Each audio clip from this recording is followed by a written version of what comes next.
A Maine banker named Andy Dufresne, Tim Robbins, is found guilty of killing his wife and her lover, a professional golfer, in 1947. He receives 2 consecutive life sentences and is transferred to the notoriously harsh Shawshank prison because Maine does not have a death penalty.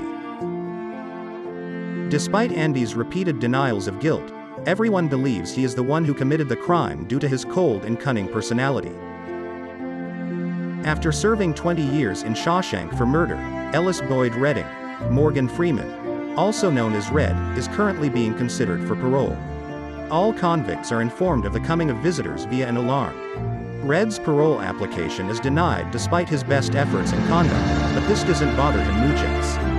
Red is then shown to be the neighborhood smuggler who can obtain prisoners anything they want as long as it is reasonable.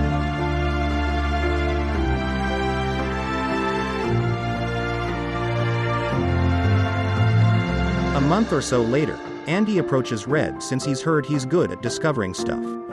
He asks Red to help him find a rock hammer, which he believes is essential for his hobby of collecting and carving rocks. When the Warden pays Andy a visit in seclusion, he informs him that Tommy attempted to flee and that Hadley was forced to shoot him. Andy rejects that explanation and informs Norton that everything stops and that he will no longer be working for him.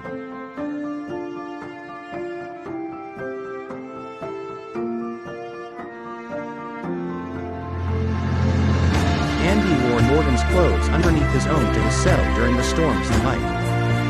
As the Warden and Red are learning of his brilliant escape from capture.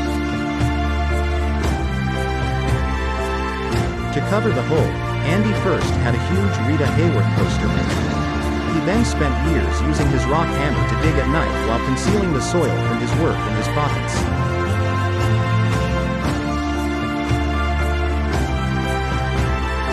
The tunnel he had dug took him to a spot between the prison's 2 walls, where he discovered a sewer main line.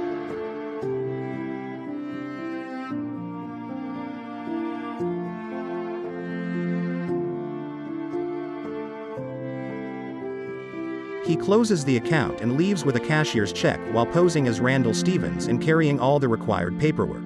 Red interprets it as proof that Andy managed to enter Mexico and find freedom.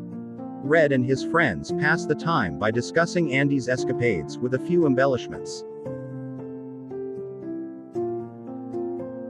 Red tells the parole board at his subsequent parole hearing in 1967 that the term rehabilitated was simply made up to support their position.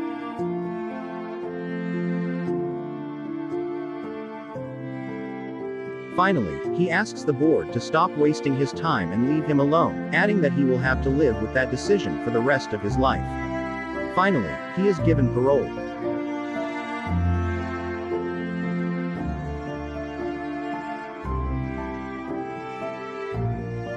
He moves into the same homes and workplaces that Brooks did, even observing the message Brooks had inscribed on the wooden beam.